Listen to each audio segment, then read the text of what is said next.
Fred Rosser emerges victorious from the wildest match in NJPW Strong history. I'm Chris Charlton and this is Finish Strong for the week of May the 21st, 2021.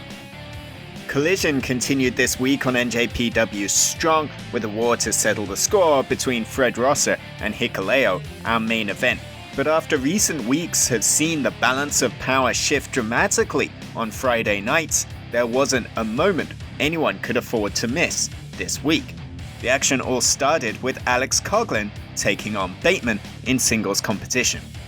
After Clark Connors officially graduated from the LA Dojo last week, Coughlin is now officially the LA Dojo captain and the last remaining member of Katsuyori Shibata's original class. That meant Coughlin was highly motivated to take on Bateman tonight and prove himself worthy.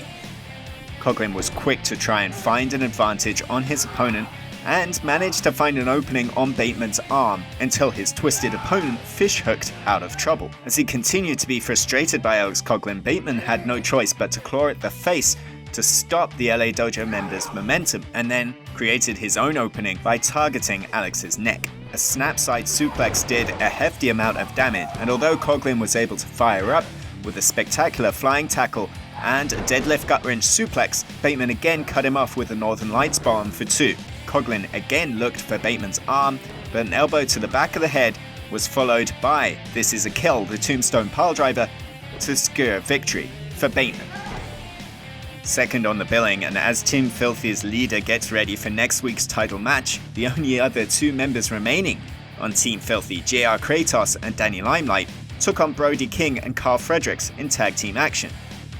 Last week, distractions and controversial calls saw Brody King and Carl Fredericks eliminated from our main event by Kratos and Limelight, and Team Filthy were keen once again to take advantage of every advantage they could get their hands on.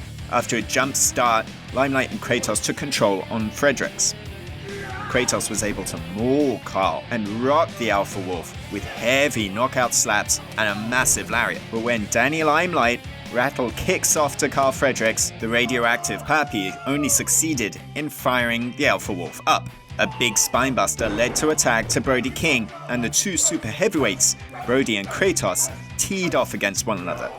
Limelight was less like Kratos' partner and more like a weapon used by Brody King on the most feared. A Death Valley driver connected to Limelight into Kratos in the corner, and then Team Filthy's junior heavyweight was hurled to the outside. But JR Kratos' power and Limelight's athleticism got them back into the match with a spectacular cutter scoring for Limelight. Yet when Danny Limelight went for the symbiote DDT for the kill, he was blasted with a hard right hand and then the rear naked choke and the MD to get the victory for Carl Fredericks, who was confident backstage after the match.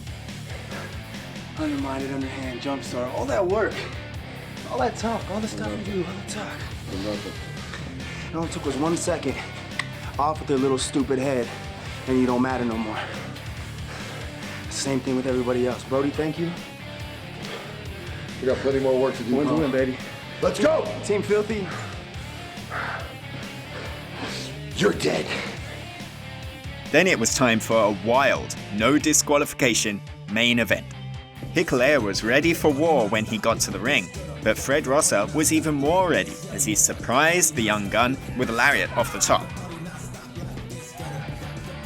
Hikuleo found a power slam and then used his strength inside and out, hurling his opponent with a big throw over the top rope.